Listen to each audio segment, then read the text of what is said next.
Good day, everyone. Good day, sir. Today, we're here to present our project known as Carbon Footprint Calculator, Accountability and Credibility. We are Group 5. So, our project talks about environmental issues and global warming that have been the main issues in our world. And as per student, we must make a stand for it. Next. So the issue. There are a lot of gray areas around carbon detection, and most of the time, data is not detected thoroughly, which results in unregulated use of materials that intentionally or unintentionally makes unregulated greenhouse gases. So, dahil wala tayong accountability at wala tayong awareness sa ating mga ginagawa sa araw-araw, sa mga energy consumption natin through transportation, food, and different consumption, nagkakaroon ng unregulated na greenhouse gases, which is, the possible solution is our carbon footprint calculator. Direct data collection, we collect your data and improve our app. Second, user interactivity. Users can input data and use it to understand their own production. Portability. This can be used anywhere because we are not using internet or other mediators. And portability, I mean credibility. This app is have a algorithm which cannot be altered, so it is credible to be used by the users. Environmentally friendly. Because we are helping the environment by lessening the carbon footprint and giving awareness to people, we are actually helping the environment to recover. Accountability, we are giving awareness. So when you have awareness, you can be accountable on what you are doing in your daily productions. Now, our intended users are the students, which is the main audience because there are a lot of students in DPSU, faculties, the teachers and stuff, and the staff, which is the non-teaching personnel of the school. Now, from the ship, we have decided to transition from Java scripting to Java, allowing more portability and convenience to the user. Also, we have decided to transition from a web-based to an actual application to allow portability to the users, not requiring internet to access the app. Back before po, gumagamit tayo ng internet because we're using the web as the main product na gagamitin natin. Pero this time, ang ginawa po namin is nag-transition po kami sa Java, which is now an app, which allows more portability to the people and more convenient to use. Now, we will have a demo by Mr. Alexis Estrada and Daniel Tipan. We just need to run our program. As you can see, we have waste and recycling section, purchases, food and diet, transformation, and history. You just need to enter your information.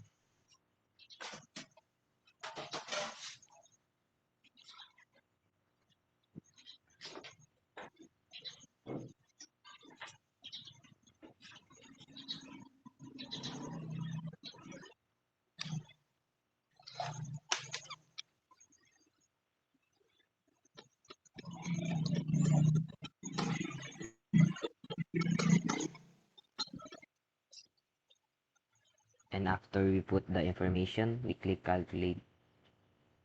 And here's the summary. And if you want to save it, we click save to history. Save successfully. We go to history, and there is the summary. And if you want to delete one, we can click delete entry. And if you want to delete all of it, we can click clear all history. And if we want to delete this summary, down here at the bottom, we can click clear. Understand how it links to our curriculum or our subject.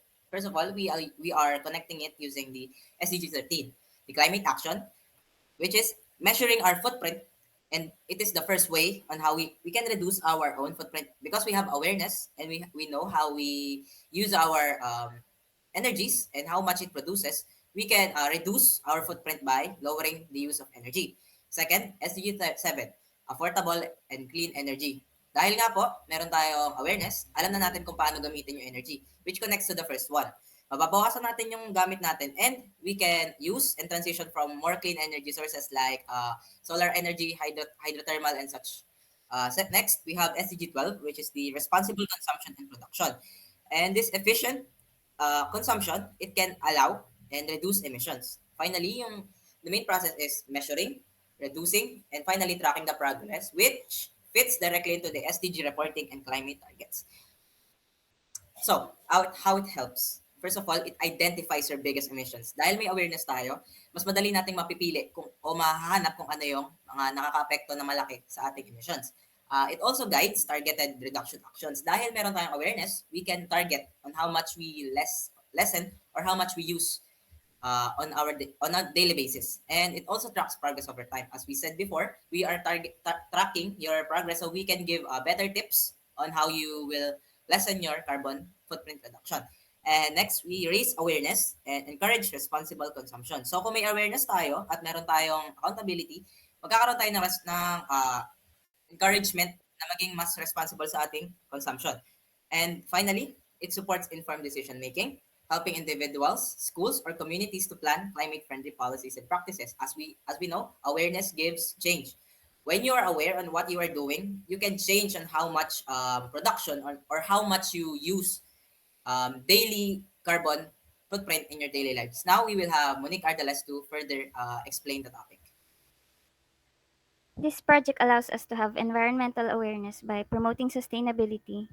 When students learn about CO2 emissions from transportation, energy use, and diet, this will encourage behavioral change by showing measurable impact. Another one is practical application allows users to see real life consequences. By analyzing real campus events, we see the real life consequences of our actions and choices. As for the God principles, no personal data is required when using this app, and it promotes equal participation regardless of gender and role. Another is empowerment through information. Students learn to make informed choices to reduce emissions, supporting behavioral change across genders. For our next steps, we are going to test the calculator with actual campus events and collect feedback from users. Testing ensures that the tool is practical, user friendly, and that the calculations reflect real world emissions accurately. After testing, we'll ask students, event organizers, and the office for their opinions.